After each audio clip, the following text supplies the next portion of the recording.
I don't know if you've heard about it, but the dire wolf is back. Scientists took a 13,000-year-old tooth and a 72,000-year-old skull, extracted all the DNA and magic juice that is science today, and birthed a healthy set of dire wolf puppies. This is important because dire wolves were extinct, and now they're back. Interesting way to start a conversation today. But I want you to think about something. Imagine being the person, the guy, the girl, the woman that says, you know what? I want to bring this extinct species back to life. To communicate that vision, to see something like an impossible task, almost comedy in some senses, and bring it to life is what vision is all about. And I think this idea of bringing a wolf back that was extinct is bigger than just, can we find Game of Thrones puppies that look cute and can tear the shit out of people if they need to. This is actually more about how to bring a dream to life, how to bring your dream to life. Now, maybe you don't want to bring back extinct animals. Maybe that is all you care about. But I have a feeling that you want more than just that. Here's what becomes interesting. When you look at this science, they've also looked at how do we bring back the mammoth, the dodo, the Tasmanian tiger. There have been so many attempts to do this kind of work for a long time, since 2021. And I'm sure that this has been underway for more than 5 years. I'm sure it takes time. I don't know that for sure. Somebody could fact check me. But when it takes that kind of time to bring something to life, this is where most people's visions go to die. There's no long-term thinking. It's like year hustle. And your checkpoints have a lot to do. Your milestones have a lot to do with whether or not you can bring this thing to fruition. Bringing the dire wolf back and the science related to that has a need and a necessity to make a long-term commitment to what you want to build. I have struggled year over year to make sure I stay connected to my long-term vision, because it's easy to get lost in the day-to-day. It's easy to get lost in the week by week of what life presents and what challenges step into your world, what consequences you deal with for good choices, bad choices. And when you're committed to something like bringing an animal back from the extinct, there is no sense of time. There is no sense of when. There's only a sense of where. It's an important function in building a vision. We help clients build out 3-year visions. We're happy to help you build out a 3-year vision. But that 3-year vision isn't about 3 years. That's just a construct that we use to communicate effectively about what we want. 5 years. And what I notice is CEOs get a little bit wrapped up in like market conditions and how the world's going to be. 1 year and it's too narrow. What we've just found is that 3-year mark gives someone enough breathing room to think about what they want to build without feeling the uncertainty that comes with too long of a horizon. But let's not get it mistaken. That's just a tool. It's a tactic we use to make sure that we're pushing the envelope and building something magnificent. If I said to you, tell me what you want in 3 years and you could get it done in a year, would you do it? Of course you would. If I said it would take you 5, would you do it? Probably, because it's what you want. And this commitment to breaking a timetable up, splitting and disintegrating your time horizon is really important. Now, look, we can nerd out about time and the human fallacy of trying to control time. What is important here, again, to remind you, is that to do something like bring a dire wolf back to life is mind-boggling, but requires a long-term time horizon, not one that's fixed. There's going to be hiccups along the way, but when you have a vision like bringing this thing back to life, then you can go into the roadmap. And the roadmap certainly is going to come with bumps and bruises and those kinds of things, but it's also going to help you wake up and get back in motion day after day after day, even when you're not there. I've spent a lot of time thinking about vision, why it's important, what matters, what do people do wrong, How do CEOs get better at it?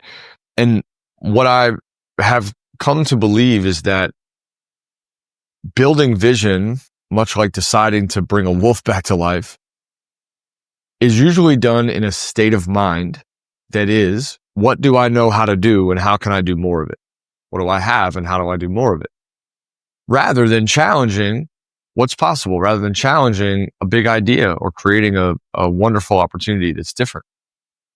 When you sit down and write your vision, when you sit down what you want and write down what you want, I'm willing to bet that what you write out is more of what you have, not something completely different. And that's because there's two kinds of thinking. The first kinds of thinking we call convergent. That kind of thinking is wrapped in logic. It's wrapped in parameters. It's wrapped in constraint. It's also wrapped in the familiar. So when we are convergently thinking, what ends up happening is we take what we have today, the business, the vision, the money, the relationships, our health. We take all these things, our adventure, and we magnify them by small incremental change, right? We have these little tweaks that we might make. I don't like my Saturdays, or I'd really love to have a trainer.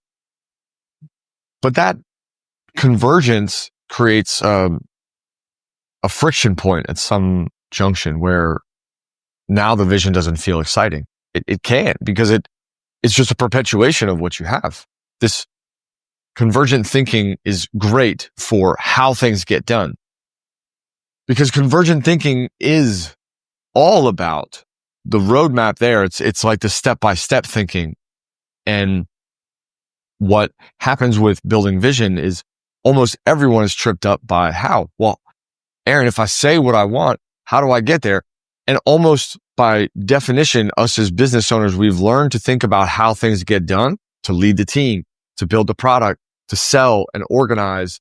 And now our critical thinking function is not operational. We're just caught in convergent thinking. The other kind of thinking is called divergent. Divergent thinking is creative.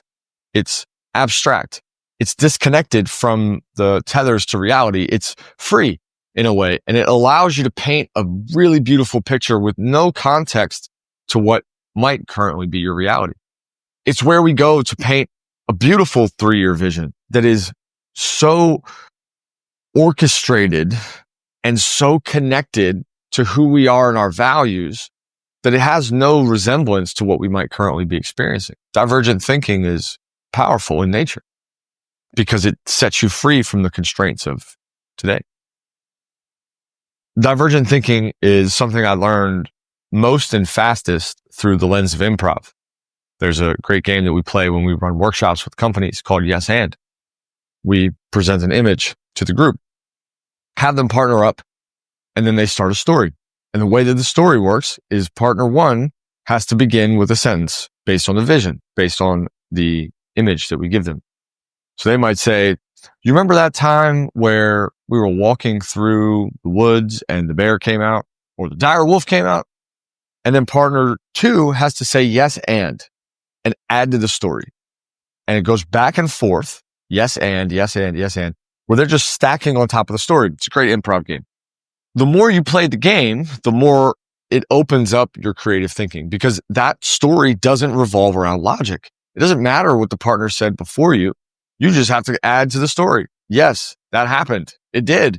And here's what happened next. It's actually a lot of fun. We've had crazy stories come up and a lot of laughter and play.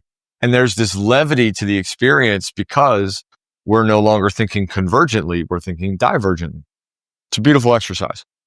Divergent thinking is how you end up with a dire wolf puppy that has been extinct for thousands of years. That's the only way, because it's divergent in nature to propose that idea, to say, I want to bring this wolf back to life. No one at the coffee shop is talking about how to resurrect extinct animals, right? Someone's going to think about how. No, that can't happen. They're extinct. What does extinct mean? Here's the crazy part.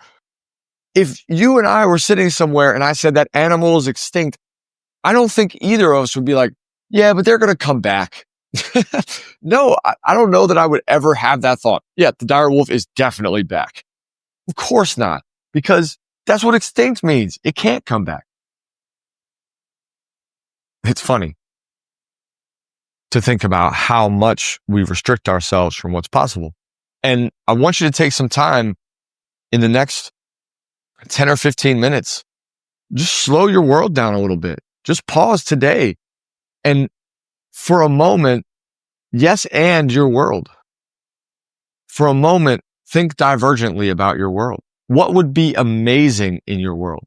Now, look, all of us can think about the stuff that we want. Instead of building a vision board, we build an ego board. Fancy cars, dope houses, expensive shit. I'm fine with that if that's really where you want to go. If that's where your heart's called, if you're incredibly materialistic, cool, I get you. All good. I want nice things too. But I actually want to encourage you to go bigger than that, to think beyond that. If you had the McLaren, if you had the $6 million house on the beachfront, if you had these things, then what would you do? Then what would be different about your life? Then what would be amazing? So you have the car, right? Nice cars are great, but after a while, they just become cars because they lose their shine. So you have the car. Then what? What would be amazing then? Would it be a trainer? Would it be a friend group? Would it be being able to travel? Would it be speaking another language, learning to dance? Would it be writing a book, starting a podcast? What is it that's going to feel amazing for you? And if you disconnect it from how do I get there, then good. You're starting to think the right way about vision, about what's possible, about the impossible differently. When I get to hear visions and extract them from clients, one of the patterns that I notice is that because we're so focused convergently, we're thinking convergently. When divergence happens, it happens like a flood. So an exercise that I took someone through recently landed us in a very interesting terrain. We finished a conversation about what would be amazing in 3 years to do. And I said, great. What if that list was done in a year? Then what? And the second list of things was flipping incredible. It was a little bit bigger, a little bit more divergent. Ah, man, it'd be awesome if we could take like 6 weeks in an RV, go travel the country.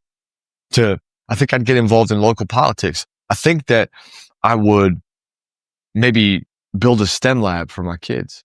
There were just so many beautiful ideas. That's just a couple of them. And in that, there was a passion that I saw ignited. There was something coming to life that this person had never said explicitly or existed so far away. It felt like a moonshot. But that moonshot actually has a lot of value because it helps us inform where we could go, where we could steer. The dire wolf is an example of what it means to bring to life something that did not exist prior. And I think that's a great correlation, a phenomenal metaphor, a great example of what vision can be for people. Might even be that for you right now. In the middle of your storm, in the middle of your hardship, when you doubt yourself, when you distrust who you're becoming, when you're not sure of your way, when you're uncertain in what's ahead.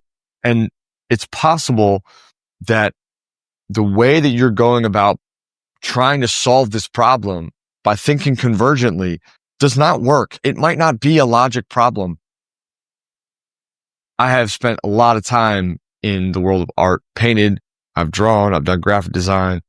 And when you think about art, most of the conversations I have about art from an outside observer, not someone that's, had paintings or really dug in, have a lot to do with how art looks and feels, right? I like that. I don't like that. But even if we look at music this way, when you start to think about what the artist was experiencing during a moment that a painting was completed or designed or incepted, it opens something else up, right? What was the artist thinking here? I have a musician buddy, and I was listening to one of his songs. This was probably 18 months ago, 20 months ago. I was listening to one of his songs, and it hit me for the first time, and I've listened to his music for years, that as much as I could be like, oh my God, this song is like speaking to my heart, it was his heart that was speaking. And it was his pain that was speaking. And when you look at art, what is happening in most cases is artists are putting out an emotion, they're putting out a feeling, they're putting out an experience into their craft. And it's not always governed by how. There usually is a rule break somewhere in there, because artists are almost conditioned to think divergently, to think more about what is the expression than what is the method. The method is where business CEOs, you guys crush it. We crush it. I love working with you and I love helping you get to the other side, because that expression in artistry is where you'll find your freedom. It's where you'll bring back something that was dead. It's where you bring back that little version of you, the kid version of you that was free and playful and fun and could be present and just set things down, that didn't doubt that he was enough, that trusted what he could do more than what he had done. That version of you that feels electric and alive because he's confident again, because he knows that what he wants to build is meaningful simply because he wants to build it, not because it has some extrinsic value that needs to be built for him to feel good about himself. There's plenty of room in the world for more business owners to be even better business owners. And here's what I believe about that. I want you to be a better business owner. But in the path of that, I want you to also be a better leader, a better friend, a better steward of your body. I want you to be more mindful of what you intake, what you input, what you read, learn, eat, drink. I want you to be a good steward to people around you. That doesn't mean you have to go Gandhi, but it might be important that you can be a good model for somebody, that you have a chance to make an impact beyond you, that you're considerate of your community, of your neighborhood.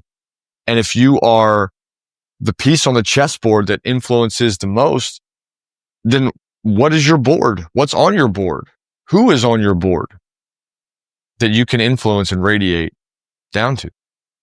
I want you to be mega successful with money. I want you to have all the things that you want, but I also want you to consider that you'll get the things that you want when the people in your business get what they want. That the law of transference happens there in your ability to lead them and guide them.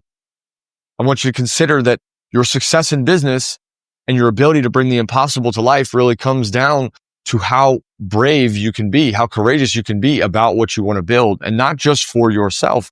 I think designing products and services that ultimately serve to give you the life that you want fail in the long run.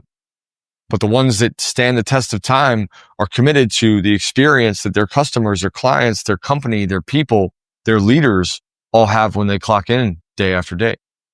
There's something really special about that. Don't build a corporate machine, but build a machine that works for everyone in it. Again, that doesn't mean everyone goes home with $1 million a year salary, but there has to be a consideration of what kind of workforce you're building, because there are too many options nowadays. There are too many options. And when somebody has a vision like, hey, I want to bring the dire wolf back to life, it pulls people in. People say, I want to be a part of that project. I want to be a part of bringing that to life. I want to be a part of this effort. And that is where major commitment lies. That's where major opportunity lies for people that are finding their life, their work, their drive dispassionate. They're going to find a vision. They're going to want a vision. And my God, it'd be amazing if they found you.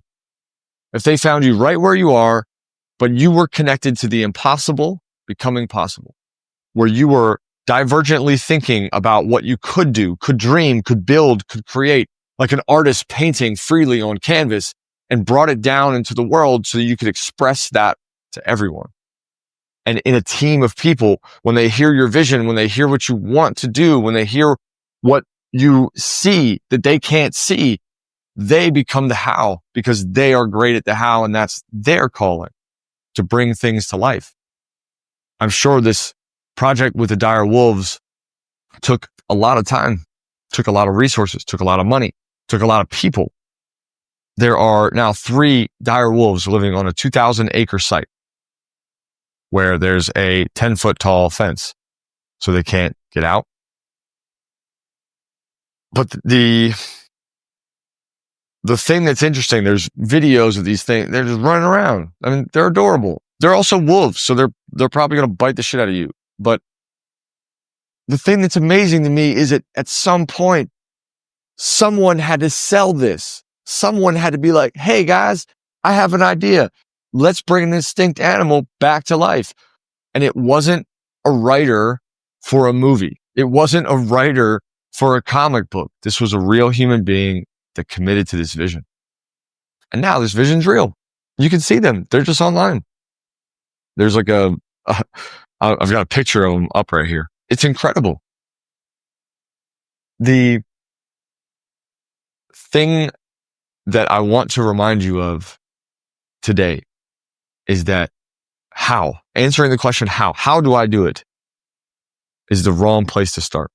And if you want to build a great vision, if you want to build something magnificent that draws people to you, opportunities to you, and lets you live out some kind of story that you've imagined in your life, you're going to have to start with divergent thinking, creative, free, and liberated. And if you need help doing that, call me. I got you. But for today, play a game of yes and with your significant other, with a friend. Start with an image in front of you and see where that takes you. After that, your mind will be in a better place to begin to think divergently and think about the vision that you want to bring to life. The impossible just became possible. It's time to change it up. Have a great day, guys.